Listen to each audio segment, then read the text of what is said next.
τον κύριο Χρήστο Λίτσα, ο οποίος είναι κτηνοτρόφος, εδώ πρόεδρος του Κτηνοτροφικού Συλλόγου, και θα μας μιλήσει λίγο για το τι γίνεται εδώ στην περιοχή όσον αφορά στην κτηνοτροφία. Ναι, κοιτάξτε, δείτε, το χωριό μας εδώ πέρα είναι κτηνοτροφικό και γεωργικό. Έχουμε 25.000 γεροπρότα εδώ πέρα και γύρω στα 1.000 ζώα μεγάλα, γελάτια, γαλακτοφόρα και κράτοπαραγωγές.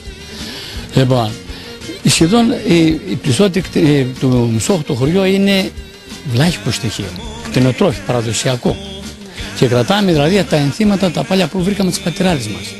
Τώρα, παρά τις δυσκολίες που έχει η κτηνοτροφία σήμερα, λοιπόν, εμείς το χωριό μας το κρατάμε ζωντανό εδώ πέρα. Έχουμε 8 καφενεία, έχουμε και καφετέρες εδώ πέρα για τους νέους, δηλαδή έχουμε ένα ζωντανότατο χωριό. Λοιπόν, διαφημίζεται το παϊδάκι εδώ πέρα και το κεμπάπ και το κοκορέτσι. Είναι ζωντανό το χωριό μας. Ζωντανό. Κύριε Κοντιά, θα σε πω μερικά στα βλάχικα. 150 δραχμές de oaie ne dai, θα σποτέσει τέμπε τσιτσουάρε. Αλλιούμπτα βαλεβιντέμο έλεγε.